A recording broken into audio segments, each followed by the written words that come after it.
오늘 우리에게 주시는 하나님의 말씀은 시편 66편 1절에서 20절입니다. 구약성경 848페이지 시편 66편 1절에서 20절입니다. 한 절씩 교독하겠습니다. 시 인도자를 따라 부르는 노래. 온 땅이여 하나님께 즐거운 소리를 낼지어다. 그의 이름의 영광을 찬양하고 영화롭게 찬송할지어다. 하나님께 아뢰기를 주의 일이 어찌 그리 어미하신지요. 주의 큰 권능으로 말미암아 주의 원수가 주께 복종할 것이며 온 땅이 주께 경배하고 주를 노래하며 주의 이름을 노래하리이다 할지어다. 셀라. 와서 하나님께서 행하신 것을 보라. 사람의 아들들에게 행하심이 어미하시도다.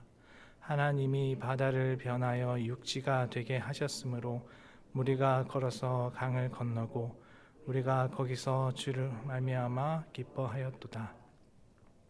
그가 그의 능력으로 영원히 다스리시며 그의 눈으로 나라들을 살피시나니 거역하는 자들은 교만하지 말지어다. 만민들아 우리 하나님을 송축하며 그의 찬양 소리를 들리게 할지어다. 그는 우리 영혼을 살려두시고 우리의 실족함을 허락하지 아니하시는 주시로다. 하나님이여 주께서 우리를 시험하시되 우리를 단련하시기를 은을 단련함 같이 하셨으며 우리를 끌어 그물에 걸리게 하시며 어려운 짐을 우리 허리에 메어 두셨으며 사람들이 우리 머리를 타고 가게 하셨나이다.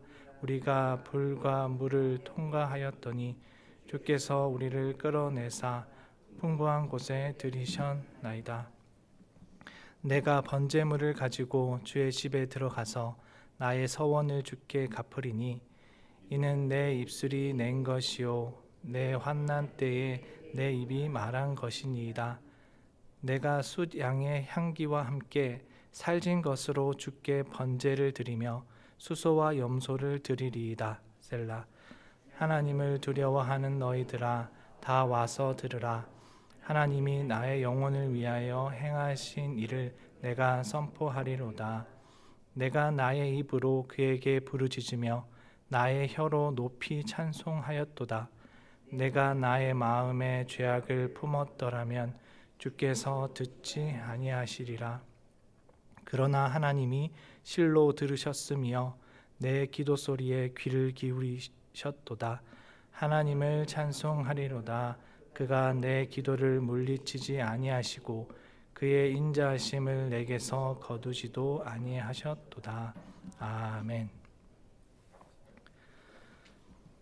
저는 찬양을 그리 잘하는 편이 아닙니다.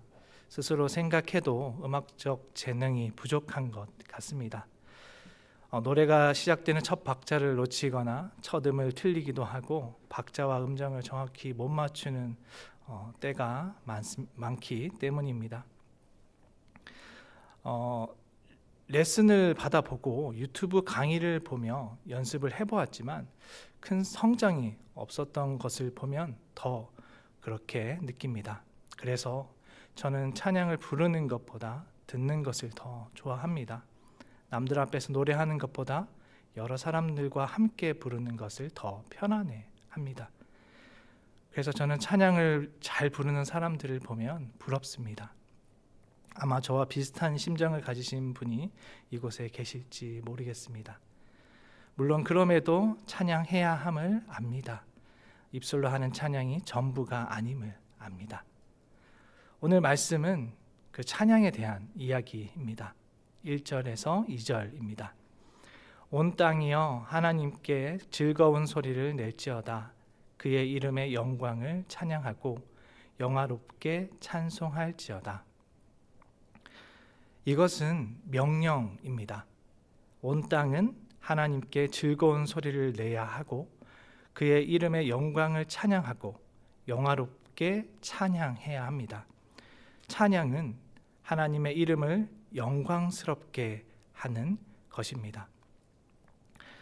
단순한 노래가 아니라 삶이 하나님을 영화롭게 하는 것입니다.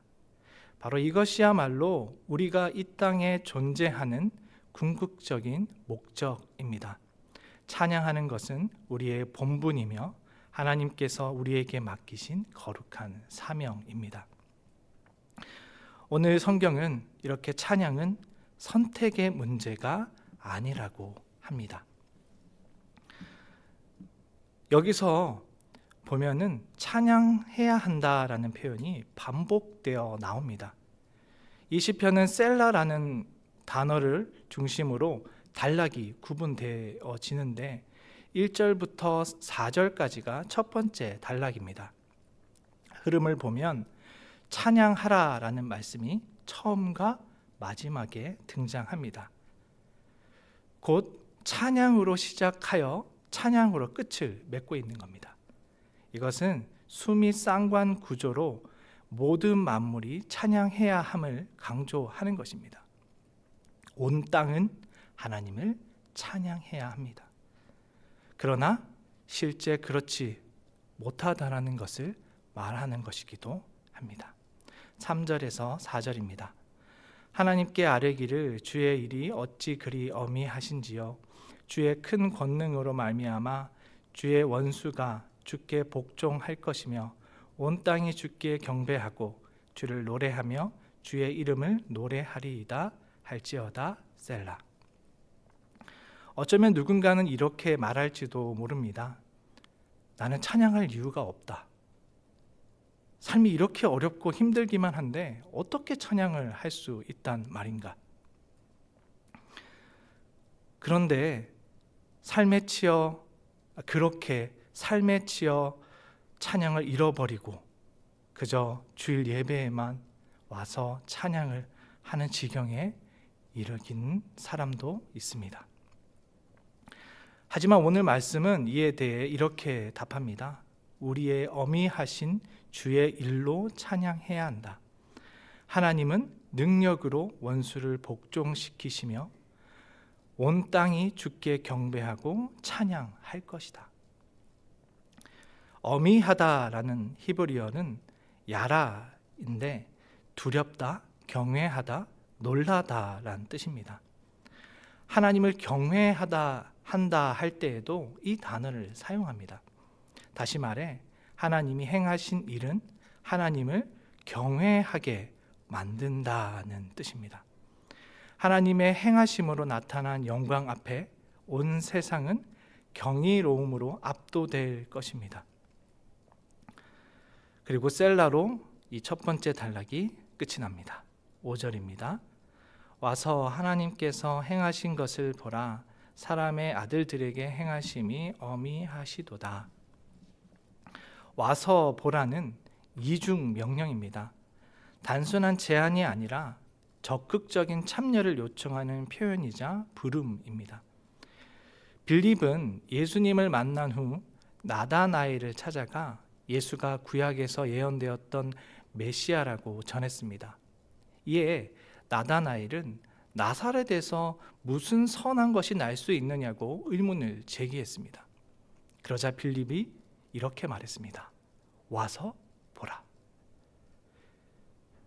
자신이 경험한 예수를 꼭 와서 만나보라는 간절한 바람이 담긴 표현입니다. 여기서도 마찬가지입니다. 와서 보아야 할 것은 어미하신 하나님의 행하심입니다. 어미하시도다는 3절에서 나왔던 어미하다와 동일한 단어입니다. 하나님의 행하심은 두려우면서도 놀랍고 경외롭습니다. 찬양의 이유는 다른 곳에 있지 않습니다. 하나님의 행하신 것을 보는 것으로부터 시작합니다. 곧 현재의 상황으로 인한 찬송이 아닙니다. 인간의 힘이 아닌 하나님의 능력으로 이루어진 구원, 약속 때문입니다. 성도는 하나님의 어미하신 행하심을 볼 때 찬양할 수 있습니다. 여기서 사람의 아들들은 히브리어로 벤 아담입니다. 사람이란 사람이란 뜻을 가진 여러 가지 단어가 있는데 여기서는 아담이란 단어를 사용했습니다. 이것은 의미를 가집니다. 사람이 창조주와 대비되는 연약한 피조물이라는 것을 강조하는 겁니다. 또한 아들들은 하나님의 행하심은 단 한 번으로 끝나는 것이 아니라 모든 세대, 모든 시대를 아우른다라는 것을 나타내는 것입니다. 그리고 이 하나님의 행하심은 두 가지 사건, 홍해와 요단강 도하와 연결됩니다. 6절입니다. 하나님이 바다를 변하여 육지가 되게 하셨으므로 무리가 걸어서 강을 건너고 우리가 거기서 주로 말미암아 기뻐하였도다. 하나님께서 이스라엘을 홍해를 건너게 하기 위해 동풍으로 땅을 마르게 하셨습니다. 또한 가나안을 들어갈 때 요단강을 싸움으로 건너게 하셨습니다. 두 사건 모두 하나님이 행하신 기적입니다. 시인은 그 어미하신 하나님의 역사가 일어나는 그곳, 거기서 우리가 주로 말미암아 기뻐했다고 합니다. 실제 공간적으로 거기 있었다라는 것이 아니라 고백적인 차원에서 하는 말입니다. 조상들이 경험했던 홍해와 요단강 도하의 체험이 자신들의 경험이라는 겁니다. 조상들이 누렸던 그 기쁨이 자신들의 기쁨과 같다라는 말입니다. 아예 그 사건 속에 들어가 있는 것입니다. 찬양은 현재의 상황이 좋거나 나쁨에 좌우되지 않아야 합니다. 찬양의 근거는 하나님의 행하심에 있기 때문입니다. 그때 일하셨던 하나님이 지금도 일하시고 계십니다. 7절입니다. 그가 그의 능력으로 영원히 다스리시며 그의 눈으로 나라들을 살피시나니 거역하는 자들은 교만하지 말지어다. 셀라. 하나님은 온 세상을 능력으로 다스리시고 살피십니다. 때로는 하나님의 개입이 보이지 않는 것처럼 느껴질 때도 있습니다. 그러나 하나님의 역사는 결코 멈추지 않습니다. 하나님의 통치는 반드시 성취될 것입니다. 그러므로 아무리 높은 자라도 교만해서는 안 됩니다. 이렇게 셀라로 두 번째 단락이 마칩니다. 이제 세 번째 단락으로 이동해 보겠습니다. 8절부터 12절입니다. 만민들아 우리 하나님을 송축하며 그의 찬양 소리를 들리게 할지어다. 그는 우리 영혼을 살려두시고 우리의 실족함을 허락하지 아니하시는 주시로다.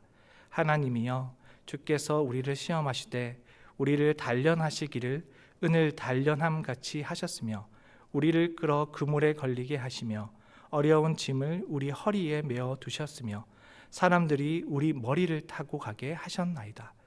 우리가 불과 물을 통과하였더니 주께서 우리를 끌어내사 풍부한 곳에 들이셨나이다. 시인은 다시 하나님을 찬양해야 함을 반복합니다. 만민들은 하나님을 송축하고 찬양 소리를 들리게 해야 합니다. 고난이 찾아와도 마찬가지입니다.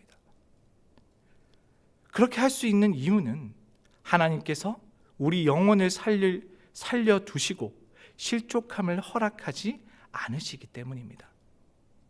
이스라엘이 강대국 틈에서 살아남을 수 있었던 것은 그들의 힘이 아니라 하나님의 능력 때문이었습니다. 하나님은 그들을 향한 구원의 손길을 멈추지 않으셨습니다. 우리는 비틀거려 넘어지기 쉽지만 병에 의해 죽음이나 또 재난으로 인한 죽음으로 두려워할 때가 있지만 변함없이 찬양해야 합니다. 사냥꾼의 그물에 포획된 상태일지라도 불과 물, 곧 각종 위협과 위기를 만날지라도 말입니다. 하나님은 우리를 구원하실 것입니다. 우리를 풍성한 곳으로 인도하실 것입니다. 또한 어려움이 허락되었다 하여도 이것은 내버려 둠이 아니라 연단입니다. 은을 단련하듯 그 시간을 통해 하나님은 우리의 불순물과 찌꺼기를 제거하고 순수한 신앙만 남기십니다. 역경과 시련은 성도를 단련시킬 뿐입니다. 바로 그 구원을 시인이 경험하였습니다. 13절부터 15절입니다. 내가 번제물을 가지고 주의 집에 들어가서 나의 서원을 주께 갚으리니 이는 내 입술이 낸 것이요 내 환난 때에 내 입이 말한 것이니이다. 내가 숫 양의 향기와 함께 살진 것으로 주께 번제를 드리며 수소와 염소를 드리리이다. 셀라. 시인은 환난 때에 하나님께 서원한 일이 있었습니다. 하나님은 그의 기도를 들으셨고 그를 구원해 주셨습니다. 이후 시인은 하나님께 번제를 드림으로 응답에 대한 보답을 하려 합니다.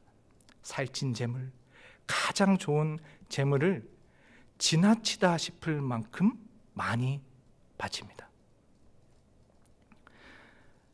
이렇게 셀라로 세 번째 단락이 마칩니다. 이제 마지막 단락입니다. 16절입니다. 하나님을 두려워하는 너희들아 다 와서 들으라. 하나님이 나의 영혼을 위하여 행하신 일을 내가 선포하리로다. 내가 나의 입으로 그에게 부르짖으며 나의 혀로 높이 찬송하였도다. 시인은 하나님의 구원하심을 경험한 자신에게 와서 들으라고 합니다.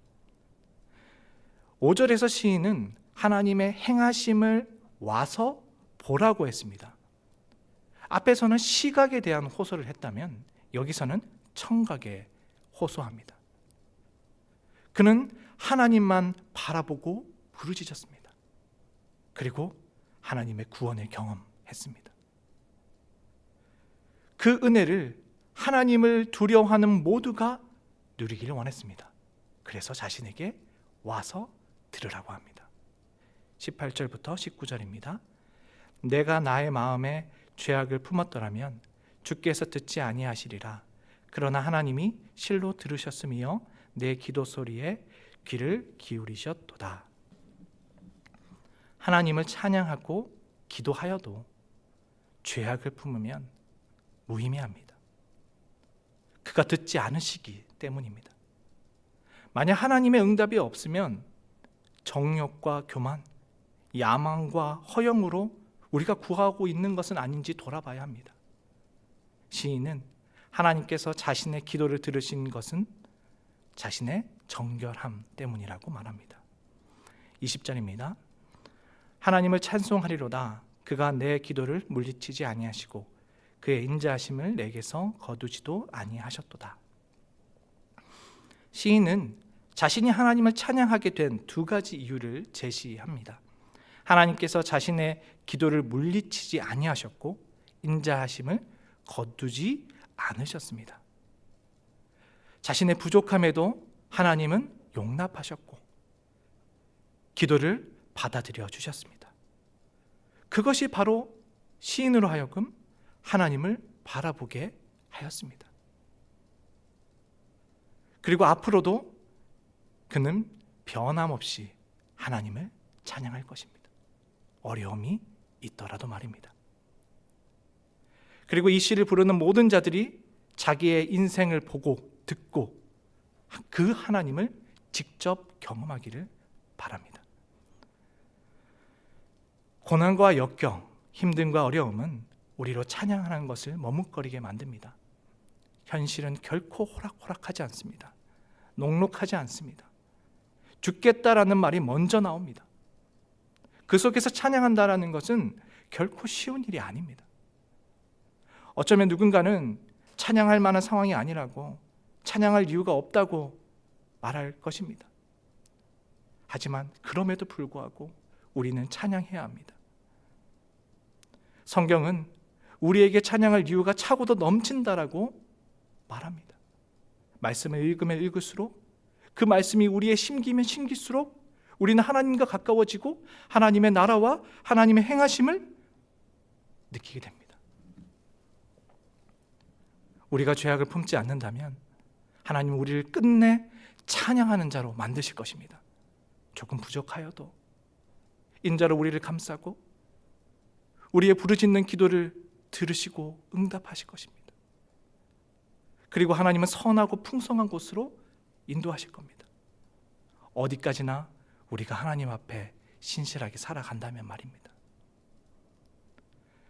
또한 어떤 어려움도 우리를 낙심케 할 수 없습니다. 이것은 오히려 우리로 하여금 하나님을 가까이 하게 만들 뿐입니다. 나를 죽이지 못하는 고통은 나를 더 강하게 해줄 뿐이다 라는 그 말처럼 고난은 우리로 하여금 믿음을 단련하게 만듭니다. 오히려 기회입니다. 이렇게 고백할 수 있는 이유는 하나님이 우리의 영혼을 위해 일하시고 계시기 때문입니다. 우리를 손에서 놓지 않고 계시기 때문입니다. 어떤 어려움이 와도 우리는 좌절시킬 수 없습니다. 하나님은 지금도 우리를 붙잡고 계시고 세상을 다스리고 계시기 때문입니다. 하나님은 찬양을 잃어버린 자에게, 하나님을 향한 두근거림을 잃어버린 자에게 말씀하십니다. 와서 보라. 그리고 그 말씀을 우리의 가슴에 새기라 하십니다. 성경의 이야기가 나의 이야기가 될 수 있도록 하나님 우리를 이끄십니다. 우리는 그 하나님의 행하심을 직접 경험해야 합니다. 우리가 그 행하심을 직접 들려줄 수 있는 소리가 되어야 합니다. 하나님이 나를 그 열악하고 극악한 상황에서 건져내셨다, 구원해내셨다, 하나님의 나의 기도를 들어주셨다, 그렇게 우리는 세상에 외쳐야 합니다. 와서 들으라, 내가 하나님의 행하심을 경험하였노라. 지금 저희 아내 뱃속에는 둘째가 자라고 있습니다. 태명이 쪼꼬미입니다. 그런데 그 아이가 26주차가 되었을 때 의사로부터 이런 말을 들었습니다. 지금 경부 길이가 0.4cm입니다. 아기가 언제 나올지 알 수 없습니다. 조심하셔야 합니다. 아내는 급하게 병원을 입원했습니다. 그리고 조산할 수도 있는 그런 생각에 저는 걱정과 염려로 시간을 보냈습니다. 검색을 해보니 30주가 되기 전에 태어나면 아기는 자가 호흡을 할 수 없다고 합니다. 걱정이 되었습니다. 아내의 몸 상태가 그리 좋지 않아서 태아 보험도 들지 못했는데 감당할 수 있을까? 건강하게 태어날 수 있을까? 그래서 하나님께 기도했습니다. 하나님 도와주세요. 이 아이도 하나님께 바칩니다. 그렇게 생각하던 중에 신방하면서 자주 하고 다녔던 말씀이 떠올랐습니다. 고린도전서 10장 13절입니다. 오직 하나님은 미쁘사 너희가 감당하지 못할 시험 당함을 허락하지 아니하시고 시험 당할 즈음에 또한 피할 길을 내사 너희로 능히 감당하게 하시느니라. 그 말씀을 붙들었습니다. 하나님께 올인하자. 말씀 앞에 서자. 어떤 환경이 주어지더라도 하나님께 맡기고 드리자. 하나님은 감당할 힘을 주실 것이다. 오늘 시인이 고백했던 말씀처럼 제 마음을 굳건히 하려 했습니다. 내가 하나님의 구원을 경험하리라. 와서 들으라 나의 구원을. 인생 가운데 역사하시는 하나님을 들으라. 그렇게 오늘까지 살아왔습니다. 저는 예수를 따라 살기로 한 선택을 결코 후회한 적이 없습니다. 때로는 힘들고 고난이 찾아와도 어떤 환경이 주어져도 감사하려 하고 주님을 끊임없이 사랑하려고 합니다. 세상을 뒤로 하고 많은 것들을 내려놓아야 했지만 그것을 선택하는 것에 있어서 후회한 적은 없습니다. 앞으로도 변함이 없을 것입니다. 그렇기에 오늘도 저는 하나님을 찬양합니다. 제 찬양의 이유는 하나님입니다. 기도하겠습니다. 하나님 아버지, 우리로 찬양을 잃지 않게 하옵소서. 고난과 역경 속에서도 하나님이 다스리시며 일하신다라는 것을 잊지 않게 하옵소서. 오히려 그럴수록 하나님을 더 신뢰하며 붙들게 도와주옵소서.